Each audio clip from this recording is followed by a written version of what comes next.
이제 이 대표 선거가 하나 또 있습니다. 25일입니다.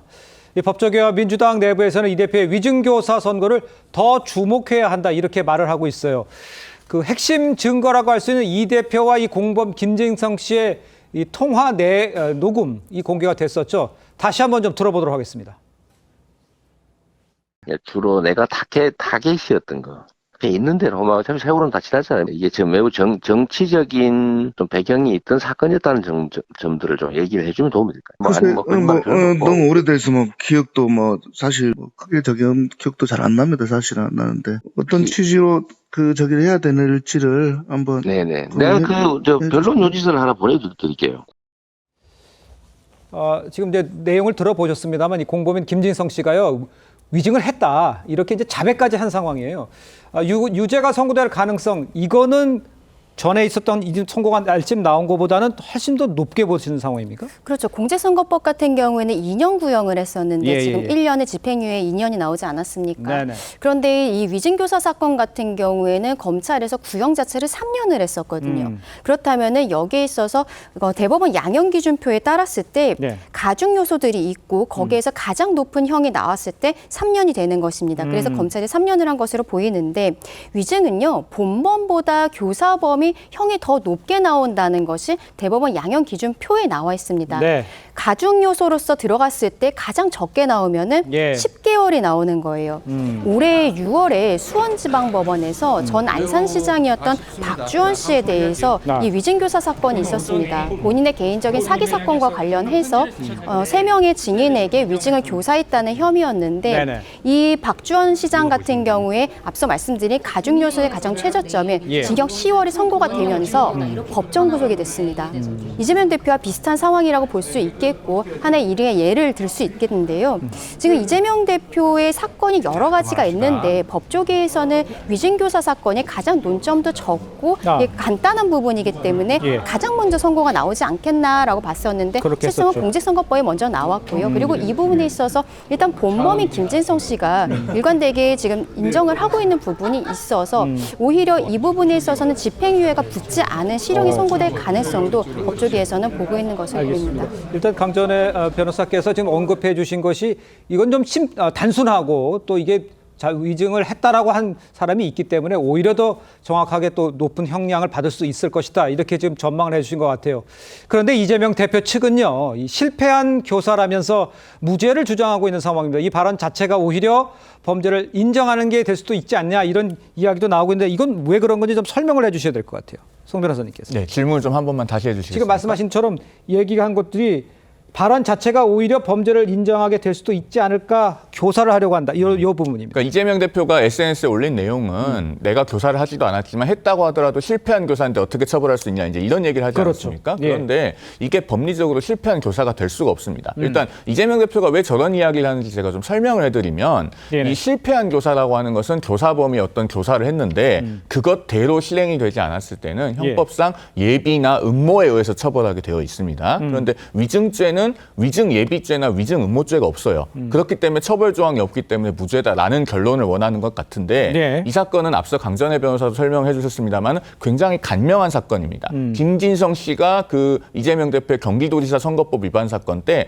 법정에서 증언을 한 증인신문조서가 이미 그대로 다 남아 있어요. 그리고 이재명 대표와 김진성 씨 간에 그 위증교사의 내용이 담긴 녹음 파일이 남아 있습니다. 그러면 이 두 가지를 대조하면 끝나는 문제입니다. 즉 실패한 교사가 아니고 이재명 대표가 요구한 그 증언의 취지와 김진성 씨가 실제 증언을 한 취지는 대조를 해보고 공소 제기하지 않았겠습니까? 그런 것들이 그동안에 심리가 되어왔고 그렇기 때문에 이것을 실패한 교사로는 도저히 볼 수 없다 이런 말씀을 드리겠습니다. 그 차 교수님께서 지금 얘기를 좀 종합해보면 이게 그냥 간단하게 실패한 교사인지 아니면 위증을 얘기하면서 나 위증했다라고 얘기한 사람이 이 나온 상황을 봐야 되는 건지 어떻게 평가를 하세요? 일단 실패를 했다고 하지만 그러나 그러니까 위증을 뭐랍니까 부탁을 하고 시킨다는 부분에 대해서는 그 행위 자체를 지금 부인하는 법으로 보이지 않지 않습니까? 바로 그 때문에 상당히 문제가 있다는 것인데요.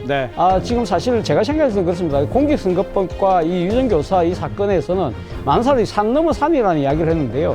제가 생각했을 때는 공직선거법은 산이 아니고 한 언덕 정도 그리고 지금 위정교사가 진짜 산이다 하는 생각을 했는데 네네. 지금 언덕에서도 지금 제대로 올라가지를 못하고 지금 미끄러지는 상황이다고 한다면 사실은 이 지금 위정교사는 사실 이재명 대표가 감당하기가 결코 쉽지 않다. 앞서 말씀들 하셨지만 예. 지금 여러 가지 일종의 정황 증거 그리고 특히 위정을 지금 담당했던 사람이 본인이 법정에서 위정을 했다고 이야기를 한 상황이잖아요. 그렇다고 한다면 이재명 대표에게 상당히 불리하게 작용할 수밖에 없을 것이고 그에 따라서 형량도 저는 좀 더 무겁게 나오지 않을까라는 생각을 해봅니다만 뭐 네. 제가 법률 전문가가 아니기 때문에 그냥 이 일반적인 그러니까 상식의 선에서 봤을 때 그런 생각이 드는데 문제는 이거예요. 결국 앞서도 우리가 이야기했지만 공직선거법에서도 고의적 거짓말이라고 했잖아요. 네. 이것도 위정교사도 사실은 거짓말 범죄잖아요. 그리고 이거는 특히 사법의 질서를 방해하고 미국 같은 경우는 사법방해죄에 해당되는데 우리나라는 뭐 그런 법죄는 없습니다만 사실 따지고 보면 이 위정에 대한 처벌하는 것도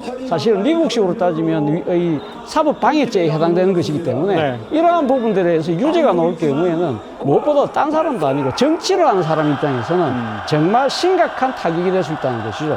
국민에 대한 신뢰를 스스로 허무는 것이 되기 때문에 무신분립이란 말이 있듯이 앞으로 자기 나라의 지도자가 되려고 하는 사람이 예. 국민에게 신뢰를 주지 못한다? 이거보다 더한 처벌이 있을까요? 알겠습니다. 신뢰를 주지 못하는 상황이라는 말까지 해주셨는데 김진욱 대변인께서 얘기를 한번 들어봐야 될 것 같아요.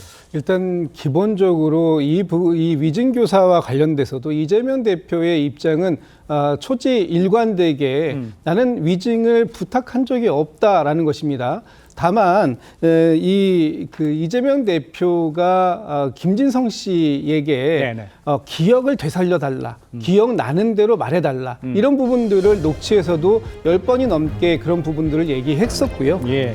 또 김진성 씨가 근데 이재명 대표가 지금 주장하는 중에 하나는 뭐냐하면 김진성 씨가 본인의 변호인과의 녹취에서 보면 이재명 대표가 요구하는 그런 내용들에 대해서 전혀 얘기한 적이 없다. 그렇다면 이것이 이재명 대표가 왜 실패한 교사라고 하더라도라는 표현을 썼냐 하면 예. 이재명 대표는 기본적으로 위증을 부탁한 적이 없지만 설령 얘기했다 하더라도 김진성 씨가 내 얘기에 대해서 아무런 그 반응을 보여주지 않았는데 내가 부탁한 모습으로 그 뜻대로 얘기하지 않았는데 어떻게 이것이 죄가 되느냐 이런 지금 얘기를 하고 있는 것이기 때문에 이 부분에 있어서는 뭐 그 25일 날 1심 그 재판부가 현명한 판단을 내리지 않겠나 일단 기대를 해보는 입장입니다. 그렇다면 그 김진성 씨가 내가 위증했다라고 얘기한 그건 어떻게 해석을 하신다는 얘기예요? 글쎄요. 그러니까 그 부분에 대해서 왜 김진성 씨가 내가 이재명 대표를 위해서 위증을 했다라고 얘기한 부분이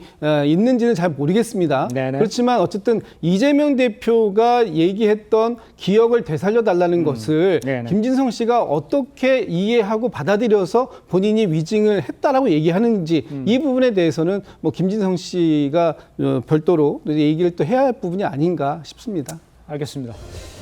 자, 이런 상황에서요, 국민의힘에서는 위증교사죄 자체로 실형이 선고가 된다, 이 구속이 가능하다, 이렇게 말을 하고 있습니다. 한번 직접 들어보도록 하겠습니다. 일반 국민들 입장에서 이런 위증교사를 했을 때는 실형이 계속 선고되고 있거든요. 거기다가 이재명 대표는 반성 안 하고 있죠. 거기다가 덧대서 동종 전력이 있습니다. 무고랑 검사사칭죄로 벌금형을 받았는데 무고죄랑 위증죄는 거짓말 범죄이고 같은 유형의 범죄로 보거든요. 징역 1년의 실형이 선고될 것으로 저는 예측을 하고 있고요. 법정 구속을 결정한다면 이재명 대표 체포 동의안을 받을 때 국회에서 이미 구속해도 좋아라고 승인을 해줬거든요. 그렇기 때문에 국회 방탄이 안 통합니다. 바로 구속이 될 수 있습니다. 그러니까 이야기의 핵심은 무겁게 중형이 내릴 수밖에 없는 구조가 돼 있는 상태다, 이 얘기를 하는 거잖아요. 그렇죠. 그리고 또 위증교사 같은 경우에는요, 많은 시청자분들 기억하시겠지만 작년 9월에 이재명 대표가 영장실질심사를 받지 않았습니까? 네. 그때 결과적으로 영장 자체는 기각되었지만 영장실질심사를 맡았던 유창훈 부장판사가 위증교사 혐의에 대해서는 소명되는 것으로 보인다라고 결정문에 이미 명시적으로 남겨놓은 부분들이 있거든요. 예. 그렇다면 구속은 되지 않았지만 당시에 봤을 때도 판사가 검사가 이 부분에 있어서의 증거들을 봤을 때 어느 정도 가능성이 있다라고 봤던 것이고 네. 그렇다면 그 이후에 지금 법정에서 다투어지긴 했습니다만 김진성 씨가 계속적으로 법정에서 일관되게 진술을 하고 있었던 것이잖아요. 네. 증인이라는 것은요. 증언을 법원에 가서 할 때 본인이 기억이 안 나면 안 난다라고 이야기를 하면 되는 것입니다. 네네. 그리고 만약에 본인이 어떠한 실제 팩트와 다르게 기억을 하고 있다고 해도 기억나는 대로 이야기를 하면 되는 거예요. 네. 근데 이재명 대표와 김진성 씨 간의 녹취를 들어보면은요. 네. 김진성 씨는 오래된 일이라 기억도 잘 안 나고 이렇게 이야기를 합니다. 이재명 대표는 굳이 본인이 전화를 해서 김진성 씨한테 잘 생각을 해봐라 그러면서 사실대로 이야기해달라고 이야기를 하면서 네. 변론 요지서를 보내주겠다라고 하잖아요. 그렇다면 그것 자체가 증언이 오염되는 것입니다. 김진성 씨는 아무것도 보지 않은 채로 본인이 기억나는 대로 증언을 했었어야 되는 것이거든요. 여기에 대해서 지금 이재명 대표 측에서는 정확하게 이야기를 못하고 있는 부분이 있는 것이죠. 예, 위중 교사에 관련해서 양형 기준 또 어떻게 글쎄요, 피선거까지 박탈되는 상황이 올 수도 있는데 그걸 좀 송 변호사께서 설명을 좀 해주셔야 될 것 같아요. 조금 전에 강 변호사님도 잠깐 말씀해 주셨습니다만 위증교사 같은 경우에는 가중 영역으로 들어가면요. 그 양형 기준표상 상한이 징역 3년입니다. 네. 그래서 지금 이재명 대표는 징역 3년이 구형이 되어 있는 상태고요. 가중 영역으로 간다고 보는 이유는 두 가지입니다. 네네. 첫째로 위증죄는요. 위증을 한 사람보다 위증을 교사한 사람을 더 엄하게 처벌하게 되어 있습니다. 왜냐하면 위증을 통해서 이익을 얻는 사람이 교사를 하지 않겠습니까? 나를 위해서 사실과 다르게 또는 기억과 다르게 유리한 증언을 해달라라고 교사를 하는 것이기 때문에 예. 그 위증 교사는 가중사유가 되고요. 그다음에 또 한 가지로 동종전과의 범위에 무엇이 포함되는가 하면은 네. 무고가 포함됩니다. 무고와 위증교사 이런 것들은요. 네네. 공통적으로 사법방해에 해당하지 않습니까? 그렇기 때문에 무고의 동종전과가 있는 이재명 대표는 이런 점에서도 가중사유가 있어요. 그리고 무엇보다 중요한 것이 그 녹음 파일이라고 하는 매우 명백한 증거가 남아있음에도 불구하고 이재명 대표가 계속 납득하기 어려운 변명으로 지금 혐의 사실을 부인하고 있거든요. 네. 이런 점이 대단히 그 양형에 불리하게 작용할 가능성이 높아서 예. 지금 법조계에서도 실형을 예상하는 분들이 많은 것으로 알고 있습니다. 알겠습니다. 차 교수님께서도 좀 언급을 좀 해주셨으면 좋겠어요. 네. 지금 같은 경우 이 상황에서는 글쎄 무거운 형을 예상할 수밖에 없는 상황이라고 봐야 되는 건가요? 예, 앞서도 제가 말씀드렸습니다만은 뭐 지금 공직선거법보다는 더 엄한 처벌을 받을 가능성이 높다. 만약에 유죄로 만약에 판단할 경우에는 네. 지금 이 사법방해라는 부분이 우리나라에는 뭐 이렇게 단독으로 이렇게 이 조문화되어 있지 않습니다만 네. 사실은 이 사법 질서를 흔드는 상황이 된다고 한다면 일종의 법원에 대한 신뢰 자체가 무너지고 사법 체계가 무너질 수밖에 없잖아요. 네. 그렇기 때문에 아마 법원에서도 상당히 이러한 범죄에 대해서는 엄중하게 처벌하는 그러한 양상이기 때문에 만약에 법원에서 유죄로 생각을 한다고 한다면 예. 저는 공직선거법보다 높은 형량을 아마 선고할 가능성이 높고 그럴 경우에는 앞서 저는 뭐 일종의 실증법상의 그런 형량 못지않게 이 거짓말이라는 이 카테고리 속에 계속적으로 이재명 대표가 갇히는 상황, 이 상황 자체가 이재명 대표의 정치적 앞날에 더 큰 먹구름이 데려오는 것이라는 생각이 듭니다. 알겠습니다.